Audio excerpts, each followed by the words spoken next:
జీవితంలో సంతోషం ఒక భాగం. ఇలాంటి ఆనందం భారతీయుల్లో కరువైందా? తాజాగా విడుదలైన ప్రపంచ సంతోషకర దేశాల జాబితాలో మన దేశ స్థానం 118వ స్థానంలో ఉంది. ఈ జాబితాలో మన పొరుగు దేశం పాకిస్తాన్, యుద్ధాలతో చితికిపోయిన పాలస్తీనా, ఉక్రెయిన్ మనకన్నా ముందుండటం ఆశ్చర్యాన్ని కలిగిస్తోంది. ఈ విషయాలను గమనిస్తే ఈ నివేదిక విశ్వసనీయత ప్రశ్నార్థకమవుతోంది. ఇక 2025 సంతోషకర దేశాల జాబితాలో ఎప్పటిలాగే ఫిన్లాండ్ ముందుంటే డెన్మార్క్, ఐస్లాండ్ 2-3 స్థానాల్లో ఉన్నాయి. అగ్రరాజ్యం 24వ స్థానంలో నిలిచింది. అసలు సంతోషం అంటే ఏంటి? ఇది మన జీవితంలో సంతృప్తికి చిహ్నం, మనసులో కలిగే ఒక ఆనందకర భావన. ఇది ఇంకా ఎన్నో రకాలుగా చెప్పొచ్చు. ఇవాల్టి పోటీ ప్రపంచంలో బిజీ జీవితాల్లో ఆందోళన, ఒత్తిడి, అసంతృప్తి వంటివి సమాజంలో నానాటికి పెరుగుతున్నాయి. దీంతో మనస్ఫూర్తిగా నవ్వుకోవడం కూడా అరుదైపోయింది. మనిషి సంతోషంగా ఉండాలంటే ఏం చెయ్యాలి, ఎలా జీవించాలి అనే విషయాలను పక్కన పెడితే సంతోషానికి ఓ రోజు కూడా ఉంది. ఏటా మార్చి 20వ తేదీన వరల్డ్ హ్యాపీనెస్ డే జరుపుకుంటారు. దీన్ని 2012లో ఐక్యరాజ్య సమితి జనరల్ అప్పటి నుంచి ప్రపంచవ్యాప్తంగా ప్రతి ఏడాది ఈ రోజుని జరుపుతున్నారు. అసలు ఏ దేశ ప్రజలు అత్యంత సంతోషంగా ఉంటారనే ప్రశ్న రావటం సహజం. అంతర్జాతీయ సంతోషకరం దినోత్సవం సందర్భంగా ప్రతి ఏటా ఆక్స్ఫర్డ్ యూనివర్సిటీలోని వెల్ బీయింగ్ రీసెర్చ్ సెంటర్ ఆనందకర దేశాల జాబితా విడుదల చేస్తోంది. ఏ దేశం ఎక్కువ సంతోషంగా ఉంది, ఏ దేశం తక్కువ సంతోషంగా ఉంది అనేది అనేక విషయాలపై ఆధారపడి దీన్ని నిర్ణయిస్తారు. ఈ ర్యాంకింగ్ను కొలవడానికి 6 కీలక అంశాలను ఉపయోగిస్తారు. ఆదాయం, ఆరోగ్యం, స్వేచ్ఛ, దాతృత్వం, అవినీతి లేకపోవడం, సోషల్ సపోర్ట్ వంటి అంశాలను ప్రామాణికంగా తీసుకుంటారు. అయితే ఎప్పటిలాగే ఈ జాబితాలో ఫిన్లాండ్ టాప్ హ్యాపీ కంట్రీగా మొదటి స్థానం దక్కించుకుంది. ఈ జాబితాలో 2వ స్థానంలో డెన్మార్క్ ఉండగా 3వ స్థానంలో ఐస్లాండ్ నిలిచింది. ఇవన్నీ నార్డిక్ దేశాలే కావడం విశేషం. 4వ స్థానంలో స్వీడన్ ఉంటే 5వ స్థానంలో నెదర్లాండ్ ఉంది.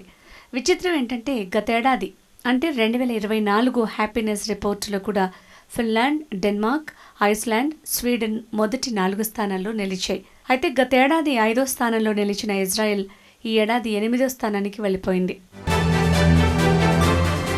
ఇంతకీ వరల్డ్ హ్యాపీనెస్ రిపోర్టులో మన దేశ స్థానం ఎక్కడుందో తెలుసా? మొత్తం 147 దేశాల ఈ జాబితాలో మన దేశానికి 118వ స్థానం కల్పించారు. మరి ఇంత తక్కువ స్థానంలోనా అంటే గతేడాదితో పోలిస్తే 8 పాయింట్లు పెరిగాయి అంటున్నారు. గతేడాది మన దేశం 126వ స్థానంలో నిలిచింది. మన పొరుగు దేశాలైన పాకిస్తాన్ 109వ స్థానంలో, చైనా 68, నేపాల్ 92, మయన్మార్ 126, శ్రీలంక 133, బంగ్లాదేశ్ 134 స్థానాల్లో నిలిచాయి.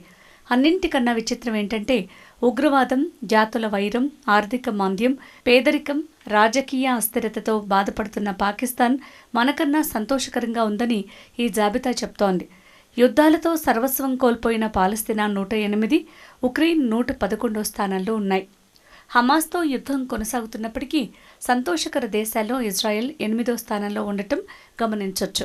వరల్డ్ హ్యాపీనెస్ రిపోర్టులో యునైటెడ్ కింగ్డమ్ 23వ స్థానంలో నిలవగా అమెరికా ఈ జాబితాలో 24వ స్థానంలో నిలిచింది.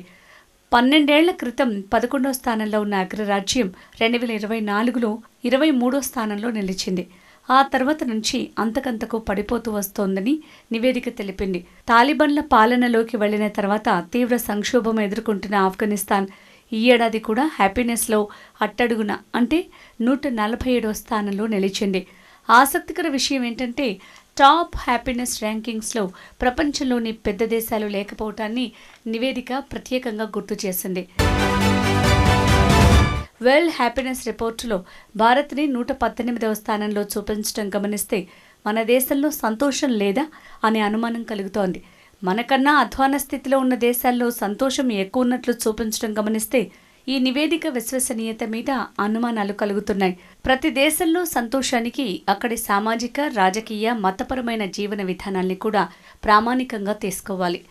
మన దేశంలో ఏడాది పొడవునా ఏదో ఒక పండుగ, మేళా జరుగుతూనే ఉంటుంది. లక్షల్లో జనం హాజరవుతుంటారు. వారంతా సంతోషంగా లేకపోతే ఇంత ఉత్సాహంగా పాల్గొనటం సాధ్యమేనా? మరోవైపు గతేడాది అంటే 2024 వరల్డ్ హ్యాపీనెస్ రిపోర్టు ప్రకారం మొత్తం 143 దేశాల్లో భారతదేశం 126 స్థానంలో ఉంది. మన దేశంలో యువకులు అత్యంత సంతోషంగా ఉండగా దిగువ మధ్యతరగతిలో ఉన్నవారు అతి తక్కువ సంతోషంగా ఉన్నారు. భారతదేశంలో వృద్ధాప్యం అధిక జీవిత సంతృప్తితో ముడిపడి ఉందని నివేదిక పేర్కొంది.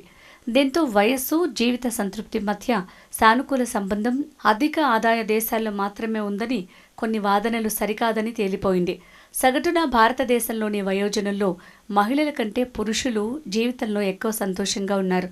అయితే సమాజంలో ఎస్సీ ఎస్టీలతో పోలిస్తే అగ్రకులాల వారు ఎక్కువ సంతృప్తితో ఉన్నారని తేలింది. భారతదేశంలో వృద్ధుల జనాభా ప్రపంచవ్యాప్తంగా 2వ అతిపెద్దది. 60 ఏళ్ళు అంతకంటే ఎక్కువ వయసు గల వారు 14 కోట్ల మంది ఉన్నారు.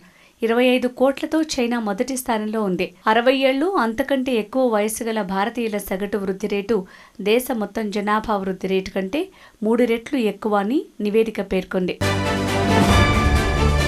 వరల్డ్ హ్యాపీనెస్ రిపోర్ట్ విషయాన్ని పక్కన పెడితే గతేడాది వచ్చిన గ్లోబల్ హ్యాపీనెస్ ర్యాంక్ ప్రకారం ఆనందంగా పనిచేయటంలో భారతీయులదే అగ్రస్థానం. పని ఎలాంటిదైనా ఇష్టంగా పనిచేస్తే కష్టం ఉండదు. ఏ దేశంలోని ఉద్యోగులు సంతోషంగా ఉన్నారనే విషయం మీద ఒక సంస్థ నివేదికను రూపొందించింది. ఇందులో భారతీయులే అగ్రస్థానంలో నిలిచారు. 12 దేశాల్లోని మొత్తం 15,600 మంది ఐటీ ఉన్నతాధికారులు, బిజినెస్ లీడర్స్ మీద నిర్వహించిన ఈ సర్వేలో ఇండియా నుంచి 1,300 మంది పాల్గొన్నారు. సుమారు 50% కంటే ఎక్కువ మంది పనిచేయటంలోనే ఆనందంగా ఉన్నట్లు తెలిపారు. హెచ్పి వర్క్ రిలేషన్షిప్ ఇండెక్స్ ప్రకారం ప్రపంచవ్యాప్తంగా 27% మంది ఉద్యోగం చేయటంలో ఆనందాన్ని పొందుతున్నట్లు సమాచారం. మన దేశంలోని ఉద్యోగులు ఫ్లెక్సిబిలిటీ, మానసిక ప్రశాంతత, సమర్థవంతమైన నాయకత్వం వంటి వాటిని కలిగి ఉండటం ద్వారా సంతృప్తి చెందుతున్నట్లు తెలుస్తోంది. దీనికి తగినట్లుగానే యాజమాన్యం కూడా చర్యలు తీసుకుంటోంది. భారత్లో చాలామంది తక్కువ జీతం పొందే ఉద్యోగాల్లో కూడా ఆనందంగా ఉన్నారని చెప్తున్నారు. దీనికి కారణం వారి ఎక్స్పీరియన్స్ పెంచుకోవటం మాత్రమే కాకుండా కమ్యూనికేషన్ వంటి వాటిని పెంచుకోవటానికి కూడా అని తెలుస్తోంది. మొత్తం మీద ఈ సర్వేలో భారత్ అగ్రస్థానంలో నిలిచి ప్రపంచంలోని ఇతర ఉద్యోగులకు ఆదర్శంగా నిలిచింది.